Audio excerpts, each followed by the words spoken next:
Magandang good morning. Ako po si Francis at nandito pa ang iba naming kagrupo. Amorlina Molina, Alexandra Liberato, Kristen Kate de la Fres, Francis Roy, Gerald Piamonte, Hilgel Yangala, Janina Raneta, Jomar Alvarez, Jonel Carinan, Joan Valenzuela, Julina Bernal, Lani Sarmiento. Kami ang Group 4. At ang tatalakayin namin ay ang oligopoly. Saan nga ba nabibilang si oligopoly? Si oligopoly ay pasok sa apat na types ng market structure. Pure perfect competition, monopolistic competition, oligopoly, monopoly. Pero ano nga ba si oligopoly? Ang sitwasyon kay oligopoly ay kung saan ang market ay dominated by a few large firms or small number of sellers. The few large firms compete with each other and there is an element of interdependence in terms of decision-making of these firms. Bakit oligopoly? Oligopoly derives from Greek word oligo, meaning few, and polyen, meaning to sell. Sa madaling sabi, ang oligopoly ay binubuo ng mga sellers na kaunti lang, let's say,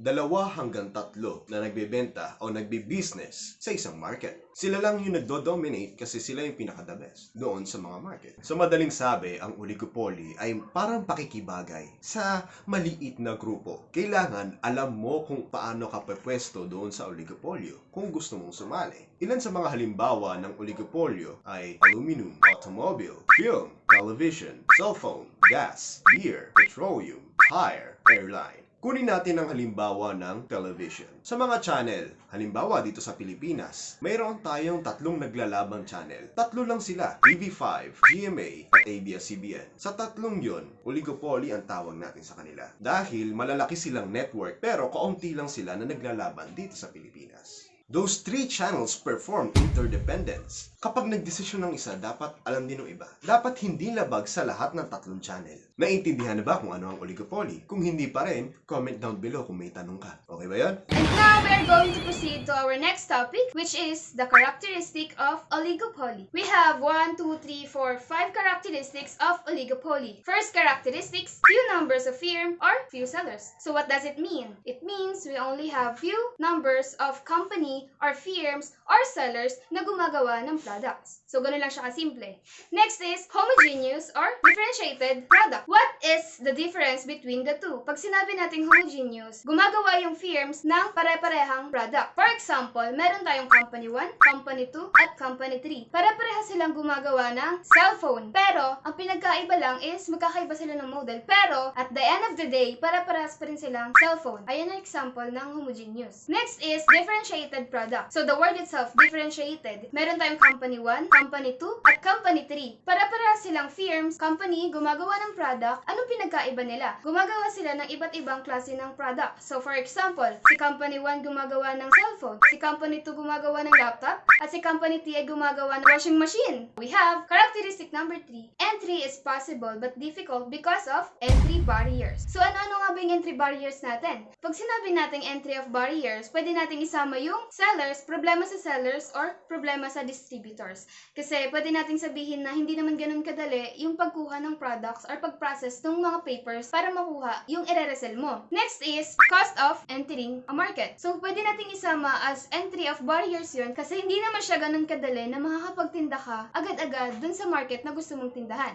Next is characteristics of oligopoly number 4. Interdependence. So, pag sinabi nating interdependence, once na ikaw ay magtitinda sa isang market, hindi pwedeng magtitinda ka lang without knowing the actions of the other sellers. So, kailangan meron kang pakialam dun sa paligid kung saan ka man magtitinda. For example, sa isang market, gusto mo magtinda ng milk tea. So, para gawin yon, kailangan mo ring alamin kung ano ba yung tinda ng mga katabi mong stall. Next characteristic is uncertainty. So, pag sinabi natin uncertainty, kapag pumasok ka sa business, hindi ka sigurado kung magiging successful ba siya or malulugi siya. So, hindi ka sigurado sa mga bagay-bagay. Pero, gumawa ka pa rin ng business at pumasok ka pa rin. So, there you are. Those are the 5 characteristics of oligopoly. And now, let's proceed to our next topic. Go, Francis! Ako na naman. Pero, di bale, magbigay lang tayo ng intro sa susunod nating pag-uusapan. Yun ay ang types of oligopoly. Unahan natin sa simula. Number 1. Ha! Ikaw na lang!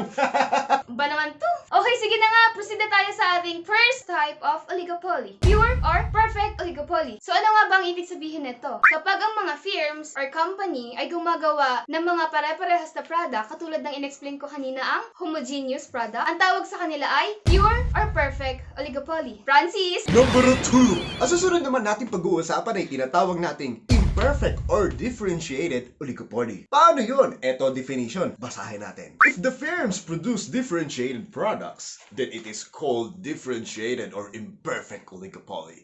The goods produced by different firms have their own distinguishing characteristics, yet all of them are close substitutes to each other. Paano yun? Eto, halimbawa, Mercury Drugstore. Sa loob ng Mercury Drugstore, sabihin natin isa ng market ang Mercury Drugstore. Marami siyang laman na gamot. Marami siyang bentang gamot. Pero magkakaiba sila ng purpose. Merong gamot na ang purpose para magamot ang ubo. Meron naman dyan na gamot para naman magamot ang sipon. Para magamot ang lagnat. Merong iba't ibang purpose ang gamot. Pero pare-pareho pa rin silang tinatawag na gamot, no? Yun ay ang tinatawag nating imperfect or differentiated oligopoly. Ikaw naman!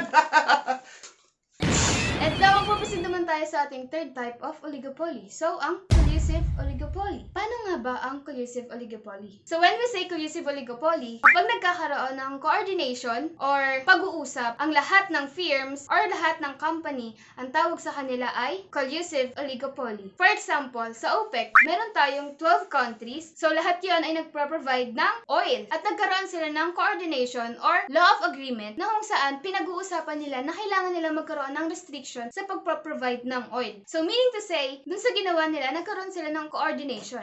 At ang tawag doon ay collusive oligopoly. Pero meron pa tayong tinatawag na cartel. Ano nga ba yung cartel? Pakisingit na lang po, editor. Kartel, ang tawag sa grupo na kung saan nagsasama-sama sila. Yung kartel, halimbawa, yung 12 country na yon, sabihin natin kartel sila. Nagkakasundo-sundo sila. Hindi sila magkakalaban, pero nagkakasundo-sundo sila. Kasi kapag sinabi natin oligopoly, magkakalaban yan sa loob ng isang market, di ba? Kapag nagsama-sama yan, tawag natin sa grupo na yan, sa bilog na yan, ay kartel. Ang susunod natin, wala iba, kundi ang non-collusive oligopoly. Ang definition, if a firms in an oligopoly market compete with each other, it is called a non-collusive or non-cooperative oligopoly. The firms in non-collusive oligopoly tries to gain maximum share of the market by developing policies and strategies to outperform or beat their rivals. Example natin, sa nakikita nyo, si Coke at si Pepsi. Sila lang yung dalawa na pinakasikat na soft drink sa buong mundo. Si Coke at si Pepsi. Maraming ginagawang soft drink si Coke, marami rin ginagawang soft drink si Pepsi. Iisang product lang sila, no? Pero magkakaiba yung mga flavors sa pinaggagawa nila. Ang tawag natin dyan, non-collusive. Next! Nga pala, ang tawag doon sa dalawang yon, duo oligopoly. Open oligopoly. Ikaw naman.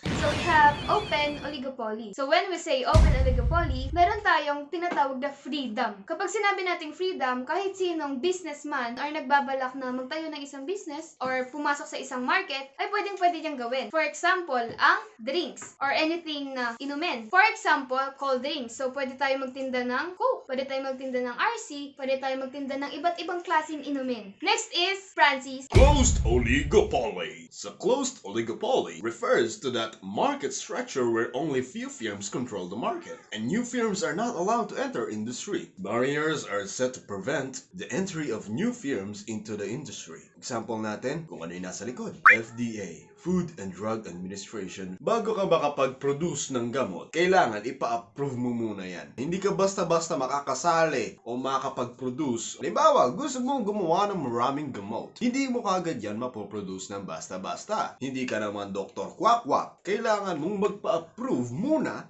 sa FDA. Sunod, pag-usapan natin ang pinagkaiba ng monopoly at oligopoly. Sa monopoly, a market with only one seller. Isa lang ang nagtitinda, isa lang ang dominant na business o firms. Sa oligopoly, a market structure in which a few very large sellers dominate the industry. Hindi lang isa, hindi lang dalawa, kundi umaabot hanggang tatlo lang ang pwedeng mag-dominate sa oligopoly market. Sunod natin na pinagkaiba nila.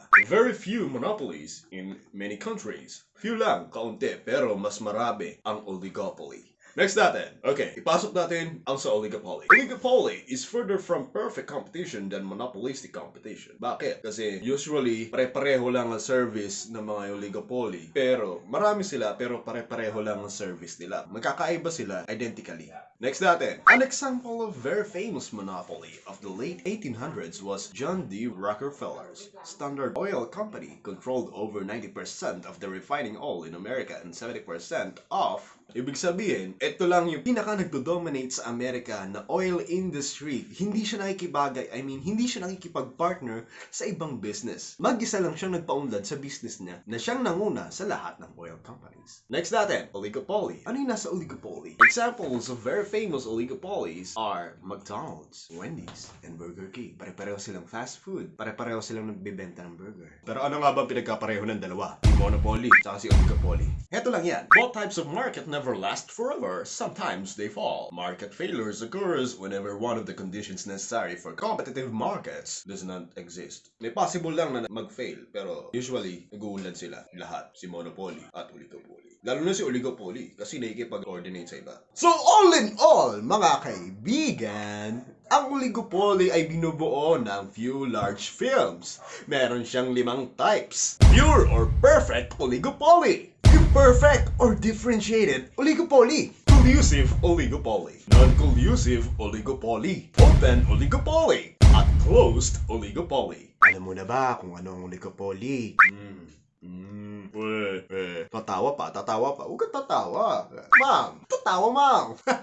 So, yun na po ha. Yun po ang oligopoly from Group 4. Muli ako po si Francis at yung isa.